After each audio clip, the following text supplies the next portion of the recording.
Agarang nabigyan agad mga kabakit ng solusyon ang problema ng bakuna ito dito sa Buso-Buso, Antipolo. Isa na namang satisfied customer ang nabiyaan ng serbisyo ng mga termas.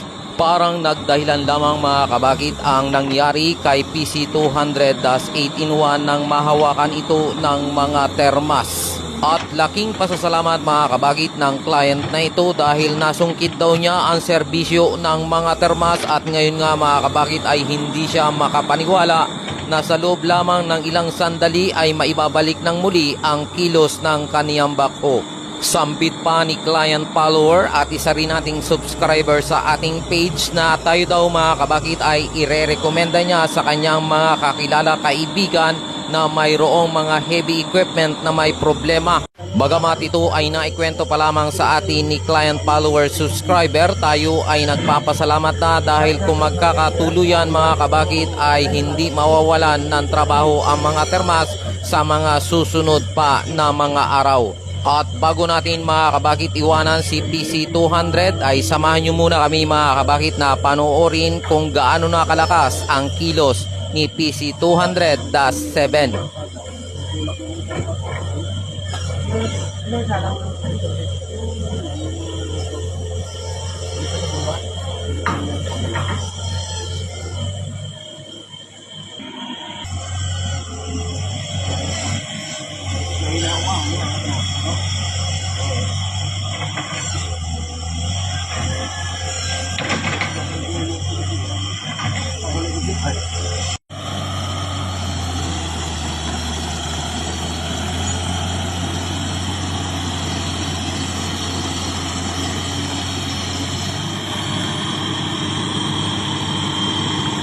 Oops mga kabakit, huwag mo munang i-scroll, baka sa video na ito ay meron kang magustuhan na unit. Kung kailangan mo ng hydraulic breaker mga kabakit ay kompleto tayo sa sizes at original surplus Japan. Meron din tayo mga kabakit na mga brand new na breaker ng galing Korea at made in China. Marami din tayong mapagpipilian na mga mini loader at skid loader. Available din mga kabakit ang undercarriage lalo na ang mga sprocket. Maging brand new na bakit ay meron din tayo mula sa 1 port hanggang sa 3 port ang laki. At meron din tayo mga kabakit na bagong track link at mga compressor generator at welding generator. Marami kang pagpipilian at kahit anong brand ay meron tayong stock mga kabakit. Marami rin tayo mga kabakit na heavy duty na welding machine at meron ding pressure washer, concrete cutter, tamping hammer at maging mini